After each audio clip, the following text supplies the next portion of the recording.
তোমরা যারা দ্বাদশ শ্রেণী অর্থাৎ দ্বাদশ শ্রেণীর সেকেন্ড সেমিস্টার দিয়ে তোমরা যারা থার্ড সেমিস্টারে উঠলে এবং এই থার্ড সেমিস্টারে তোমরা যারা এক্সাম দিতে চলছো সেই সমস্ত শিক্ষার্থী তথা পরীক্ষার্থীরা দেখো তোমাদের দ্বাদশ শ্রেণীর থার্ড সেমিস্টার দেখো তোমাদের রয়েছে পরিবেশ বিদ্যা এনভায়রনমেন্টাল স্টাডিজ। এই এনভায়রনমেন্টাল স্টাডিজের মধ্যে দেখো তোমাদের যেই এমসিকিউ সিলেবাসে কিন্তু তোমাদের সম্পূর্ণ এমসিকিউ থাকছে, এটা তোমরা এবং সবাই জানো যে তোমাদের এমসিকিউ কতটা পড়তে হয় এবং কতটা ইম্পর্টেন্ট। ঠিক আছে, তো দেখো তোমাদের লিখিত পরীক্ষার ক্ষেত্রে বিশেষ করে 2 নম্বর 3 নম্বর বা 6 নম্বর থাকলে কোনো ব্যাপার নয়, কিন্তু তোমাদের এমসিকিউ সব থেকে বড় সমস্যা। তো সেখানে 40 নম্বরে তোমাদের কিন্তু দেখো থার্ড সেমিস্টারে এমসিকিউ থাকবে। তো দুটি অবশ্যই সেই দুটি চ্যাপ্টার থেকে। তো সিলেবাসে কি কি আছে এটি কিন্তু তোমাদের জানতে হবে। এর আগেও তোমরা সিলেবাস সবাই জানো, প্রত্যেকটি বইতে কিন্তু সিলেবাস দেওয়া আছে। তথাপি আমি তোমাদের জন্য এই সিলেবাসটি নিয়ে আসলাম এই জন্যই যে তোমাদের নিউ সিলেবাস এবং সংশোধিত সিলেবাস এবং সেই সঙ্গে থাকছে তোমাদের যে দুটি চ্যাপ্টার, সেই চ্যাপ্টার সম্পর্কে সম্পূর্ণ ডিটেলস তোমাদের সামনে আমি উপস্থাপন করছি। তোমাদের উচ্চ মাধ্যমিক থার্ড সেমিস্টার পরিবেশ বিদ্যা দেখো এখানে তোমাদের টোটাল থাকবে 40 নম্বরের। প্রথমে প্রথমে রয়েছে চ্যাপ্টার 1, ঠিক আছে, আর ইউনিট হিসাবে তোমাদের 5 থাকবে। ঠিক আছে, চ্যাপ্টার 1 আর ইউনিট 5 বাস্তু তত্ত্বের বা বাস্তু রীতির মানে মূলনীতি। ঠিক আছে, ইকোলজি, ইকোলজির কথার মানে বাস্তু তত্ত্ব, বাস্তু বিজ্ঞান। ঠিক আছে, তো সেই চ্যাপ্টার থেকেই আমি তোমাদের দেখো এটি রয়েছে চ্যাপ্টার 1 এর মধ্যে। এখান থেকে থাকবে কিন্তু টোটাল 20 নাম্বারের, এটা তোমাদের মাথায় নিতে হবে। 20 নাম্বার এই ইকোলজি বাস্তুবিদ্যা বাস্তুতত্ত্ব থেকে থাকবে।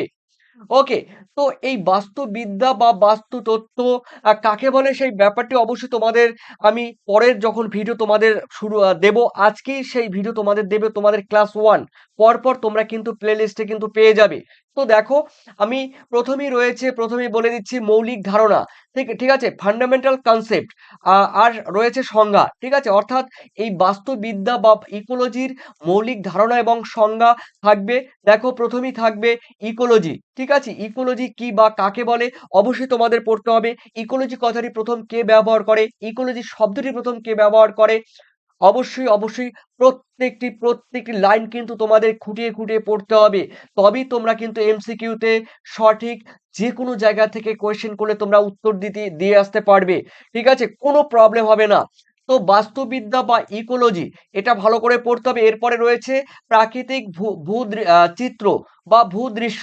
তো এই প্রাকৃতিক ভূ চিত্র বা ভূদৃশ্য মধ্যে রয়েছে দেখো ইংলিশে বলা হয় ল্যান্ডস্কেপ। ঠিক আছে, এখান থেকে তোমাদের কোশ্চেন গতবারও হয়েছে। তো এবার এরপরে রয়েছে দেখো বসতি বা সেটেলমেন্ট বা বাসস্থান বা হ্যাবিটেন্ট। ওকে, এরপরে রয়েছে দেখো ইকোলজিক্যাল নিচে, ইকোলজিক্যাল নিচে বা ইকোলজিক্যাল নিচ। ওকে, আর অন্যভাবে বলা যায় পরিবেশগত কুলিঙ্গি। ঠিক আছে, এরপরে রয়েছে দেখো তোমাদের ইকোজোন। ঠিক আছে, ইকোজোন, ইকোজোন রয়েছে।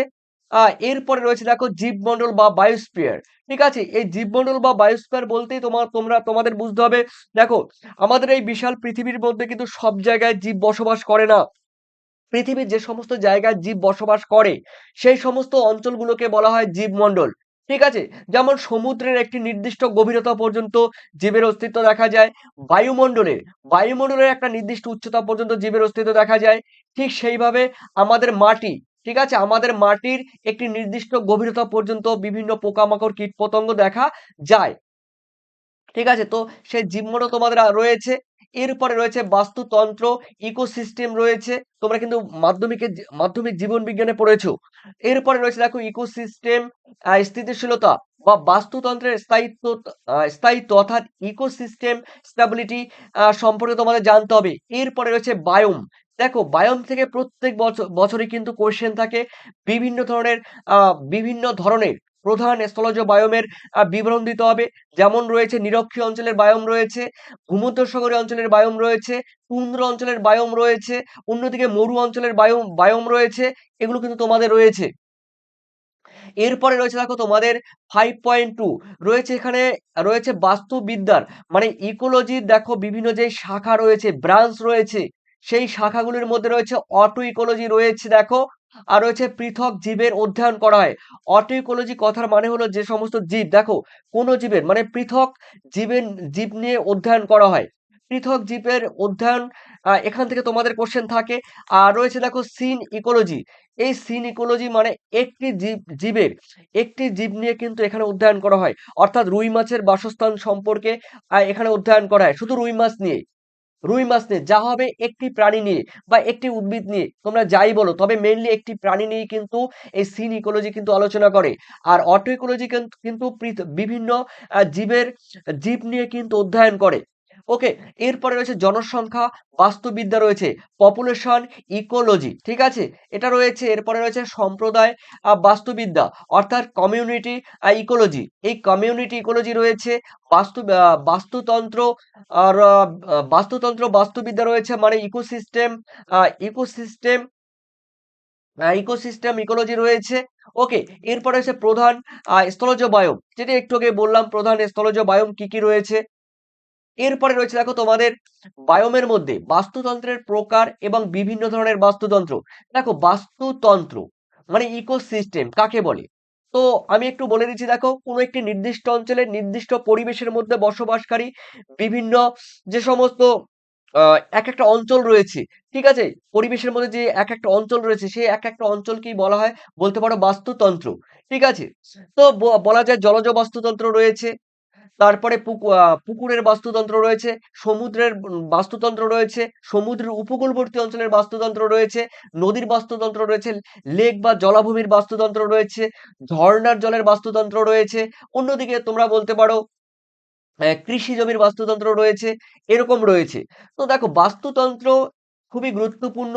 মানে বাস্তুতন্ত্র প্রকৃতপক্ষে দেখো কোনো আমি একদম ক্লিয়ার করে তোমাদের বলে দিচ্ছি। দেখো, কোনো একটি নির্দিষ্ট অঞ্চলে নির্দিষ্ট পরিবেশের মধ্যে বসবাসকারী জীব এবং জড় জীব এবং জড়ের মধ্যে যে একটা আন্তঃসম্পর্ক, সেই আন্তঃসম্পর্কের ফলশ্রুতিকেই বলা হয় বাস্তুতন্ত্র।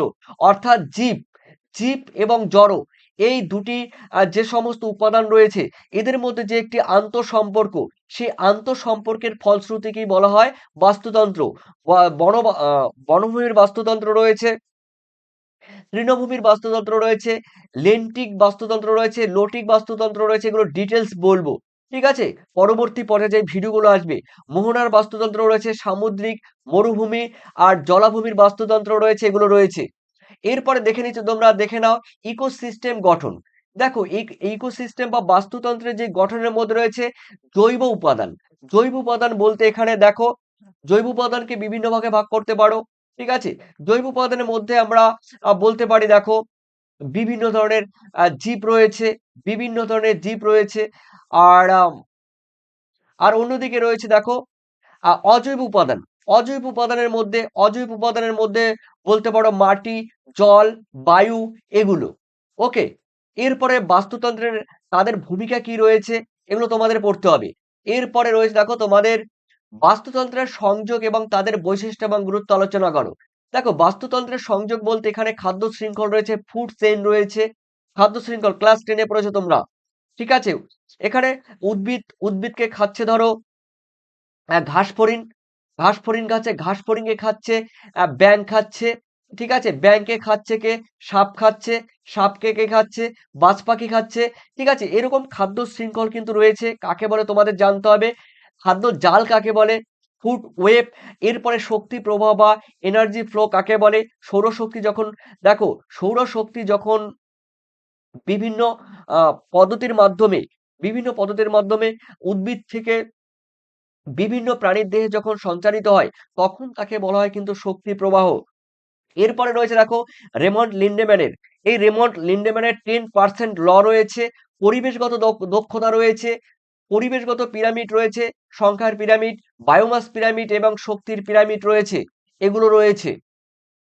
এরপরে রয়েছে দেখো তোমাদের বায়ো জিও কেমিক্যাল সাইকেল রয়েছে, মানে জৈব ভূ রাসায়নিক চক্রের মধ্যে রয়েছে অক্সিজেন সাইকেল রয়েছে, কার্বন সাইকেল রয়েছে। এরপরে রয়েছে নাইট্রোজেন সাইকেল বা চক্র রয়েছে।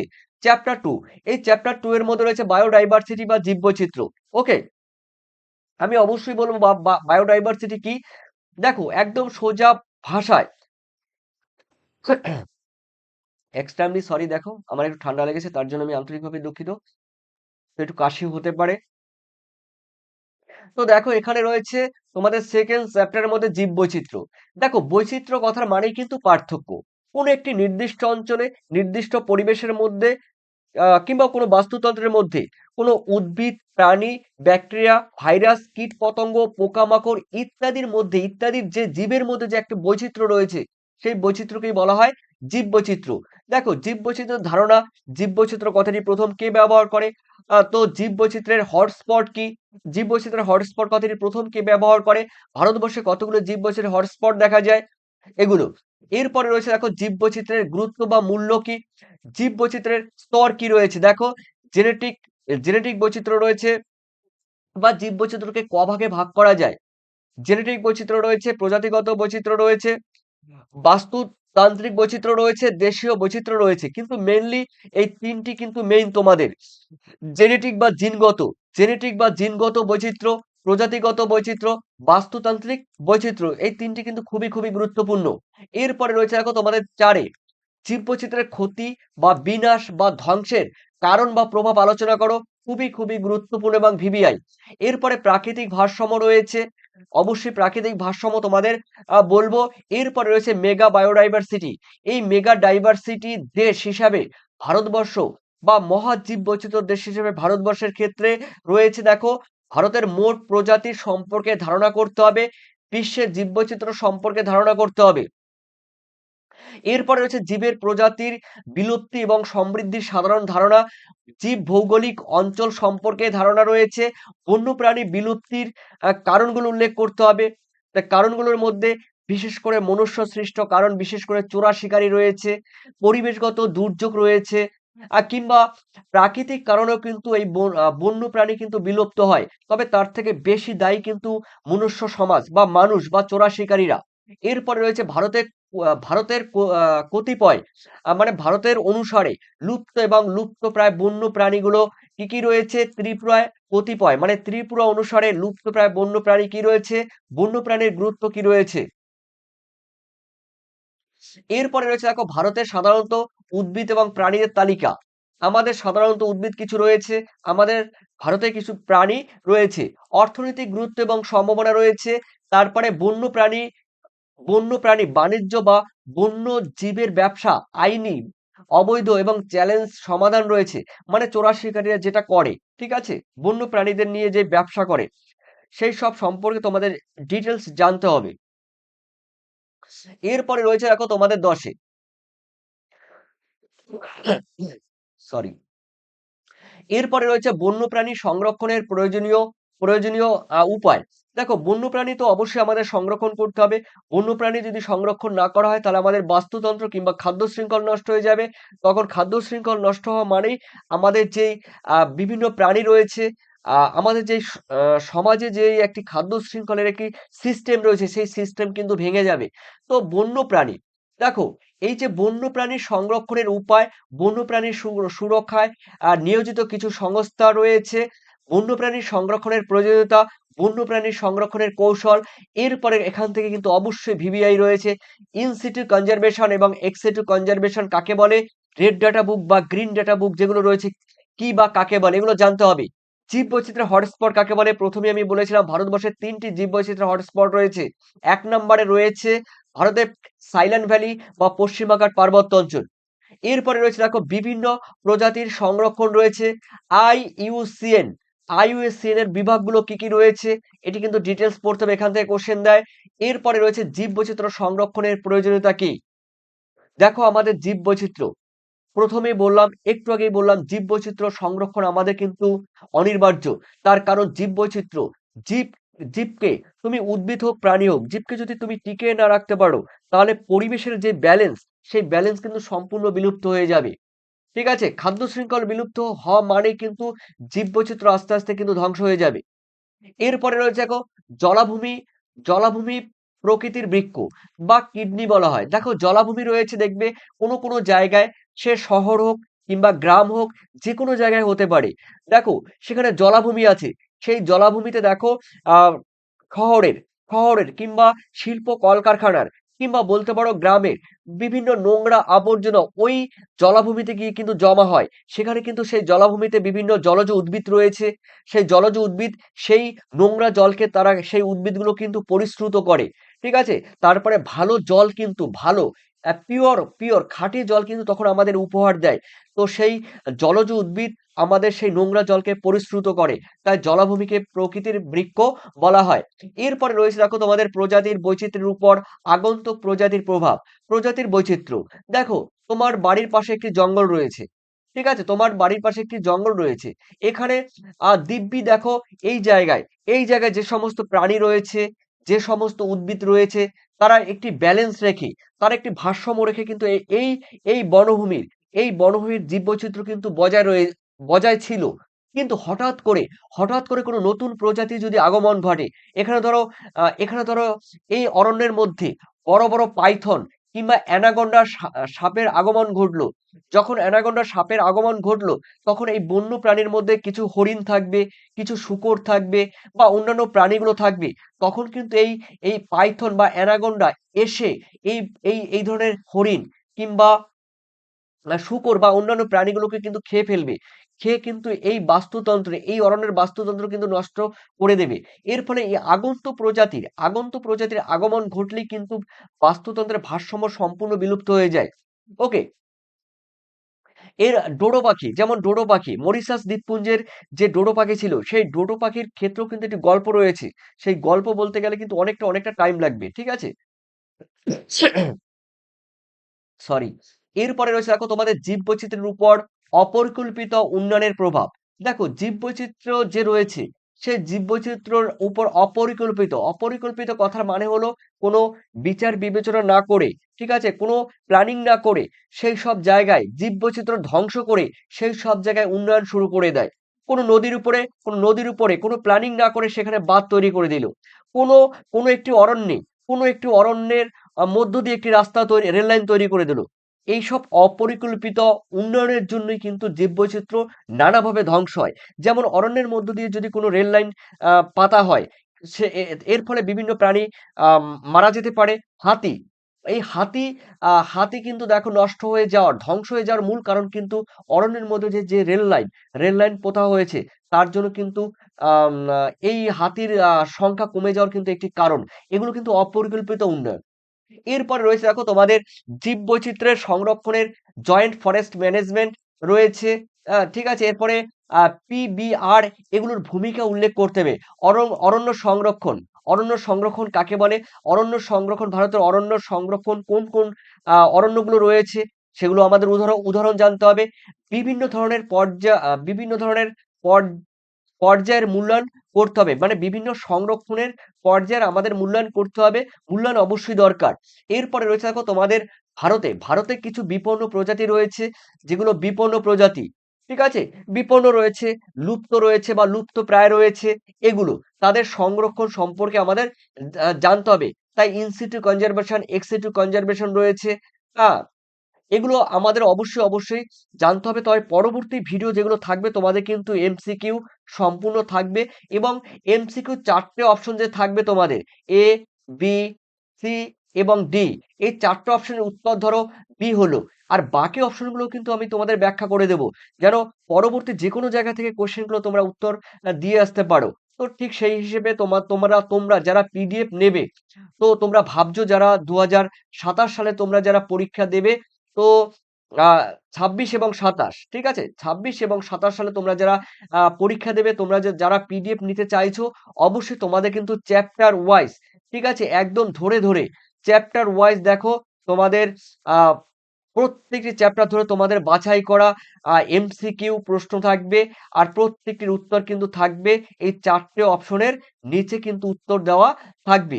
তো যারা নেবে অবশ্যই 7890404016 এই নাম্বারে তোমরা হোয়াটসঅ্যাপ করবে। আর পিডিএফ নিতে গেলে অবশ্যই প্রত্যেকটি চ্যাপ্টার থেকে তোমরা কিন্তু পেয়ে যাবে। আর এই পিডিএফ নিতে গেলে তোমাদের পরিবেশ বিদ্যা এমসিকিউ বুঝতেই পারছো, তোমাদের প্র্যাকটিস সেট থাকবে। বিগত সালের যে 26 সালে যে পরীক্ষা হয়েছে তারও কিন্তু কোশ্চেন তোমরা পাবে। তবে 115 টাকা তোমাদের পেমেন্ট করতে হবে, কারণ প্রত্যেকটি চ্যাপ্টার থেকে কিন্তু এমসিকিউ করা হয়েছে, বাছাই করা। আবার গুরুত্বপূর্ণ কোশ্চেনের পাশে কিন্তু ভিভিআই দেওয়া আছে এবং ট্রিপল স্টার দেওয়া আছে। যারা নেবে অবশ্যই আমার এই হোয়াটসঅ্যাপে তোমরা যোগাযোগ করবে। আর পরবর্তী ভিডিওগুলো তোমরা এমনিতেই যারা ভিডিও দেখে তোমরা নোটস করবে তাও পারবে, ঠিক আছে, তো পরপর তোমরা ভিডিও পেয়ে যাবে। ওকে। আর অবশ্যই তোমরা যারা পরবর্তী পর্যায়ে দেখবে তারা কিন্তু প্লে লিস্ট থেকে টোটাল কিন্তু পরপর পেয়ে যাবে। তো অবশ্যই তোমাদের বাকি মতামত কমেন্ট সেকশনে জানিও। আর ভালো থেকো, সুস্থ থেকো, তোমাদের সবাইকে ধন্যবাদ। Thank you.